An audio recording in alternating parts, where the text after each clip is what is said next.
Are you hungry?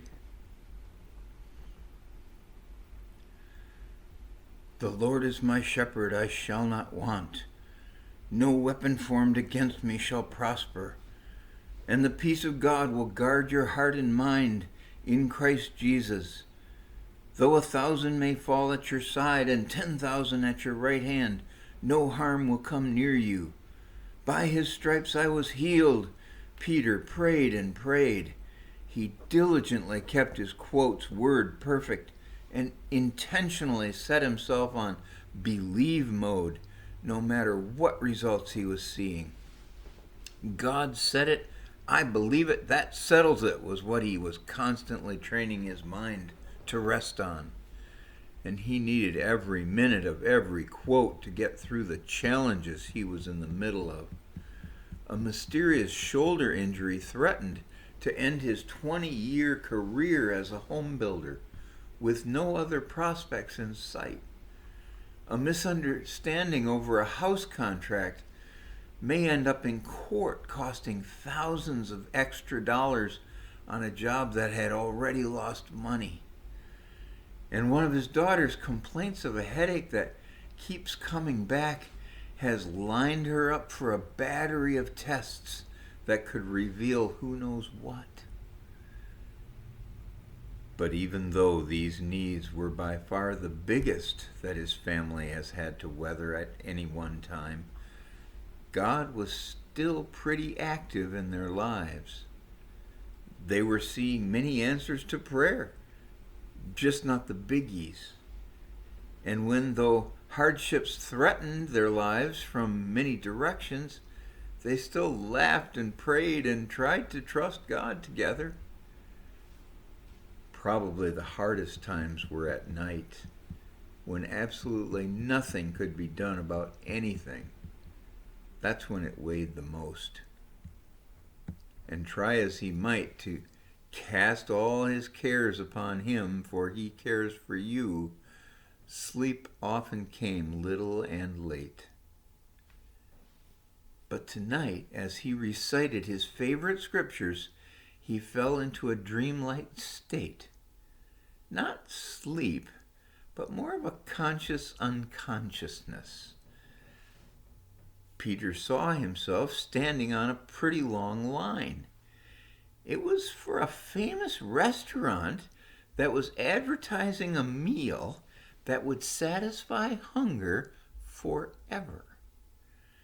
And even though he couldn't see the front of the line because of so many people in it, the line was moving pretty good, and it seemed consistent with God's desire for him to have faith. He figured that if he were willing to wait in faith, his needs would be met. And he wanted his family to enjoy this amazing benefit with him. So he phoned his wife and told her to pick up the children and come out and meet him in line. She was also a bit confused, but very excited about the offer.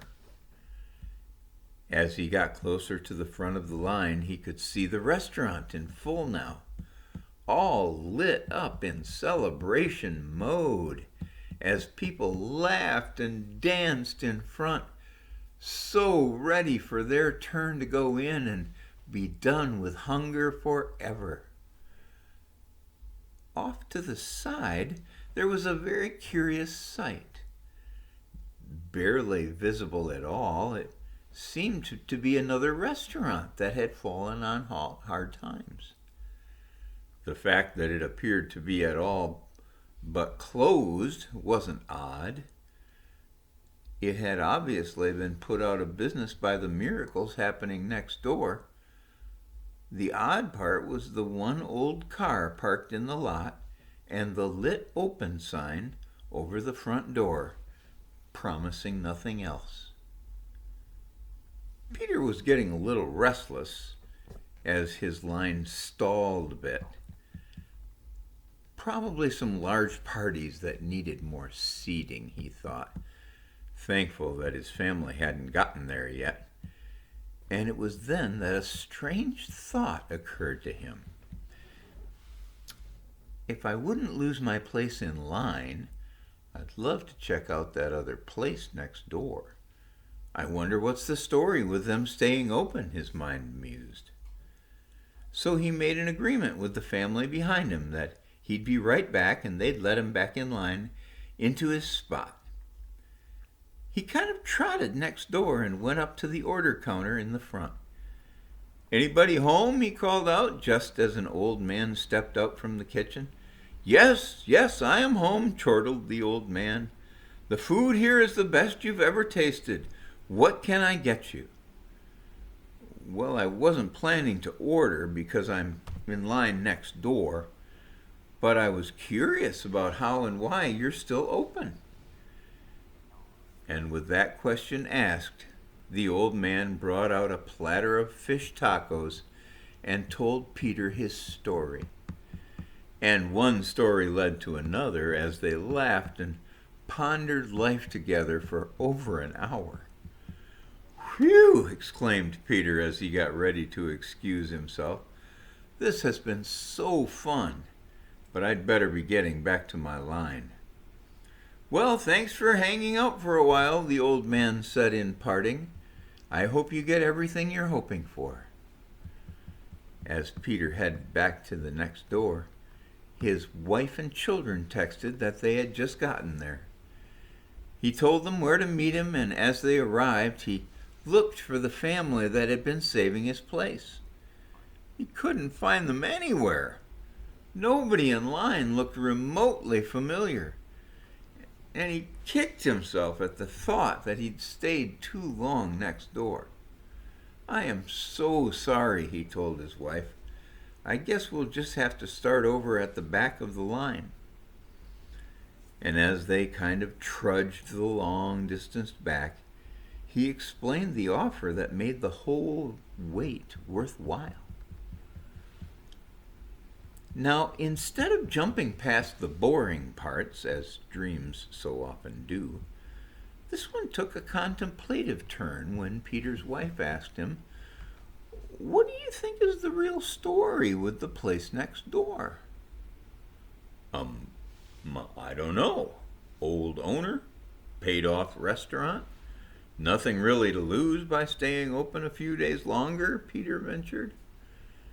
Or, his wife contemplated, maybe he was offering the better choice. "Are you kidding?" Peter startled back.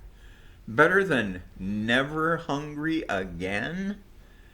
Imagine how much stress that would take off our family if I never had to worry about making enough to feed everybody, and how that money could go toward doctor bills or paying off the house."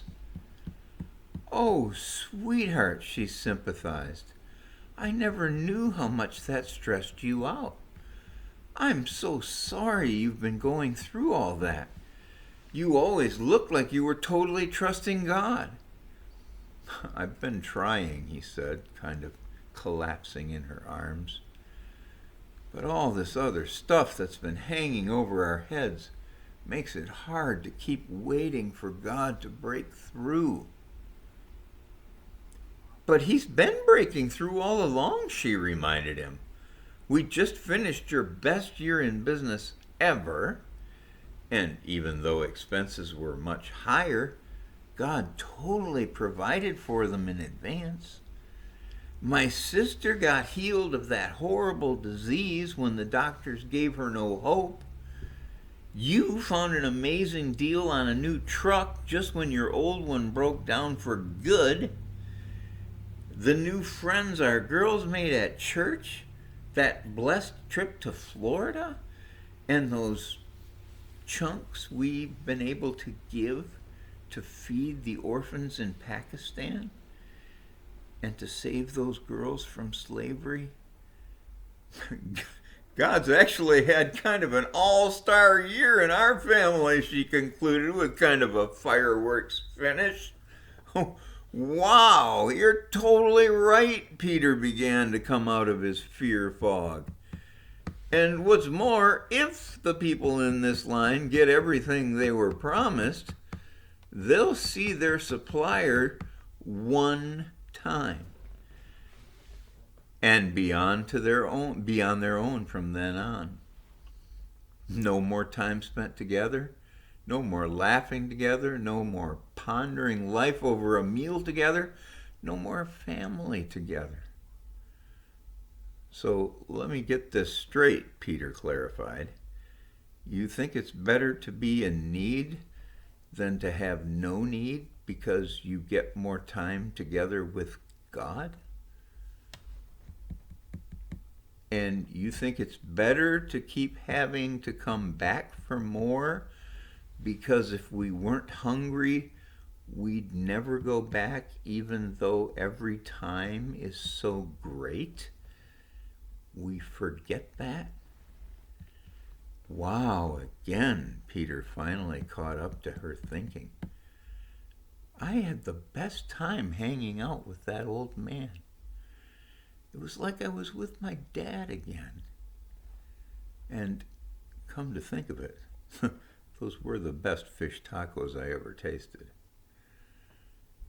And with that last thought, Peter grabbed his family and swept them next door to introduce them to his nearest, newest, and quite possibly his oldest friend. And as they all hung out together, Peter noticed that he never actually did wake up.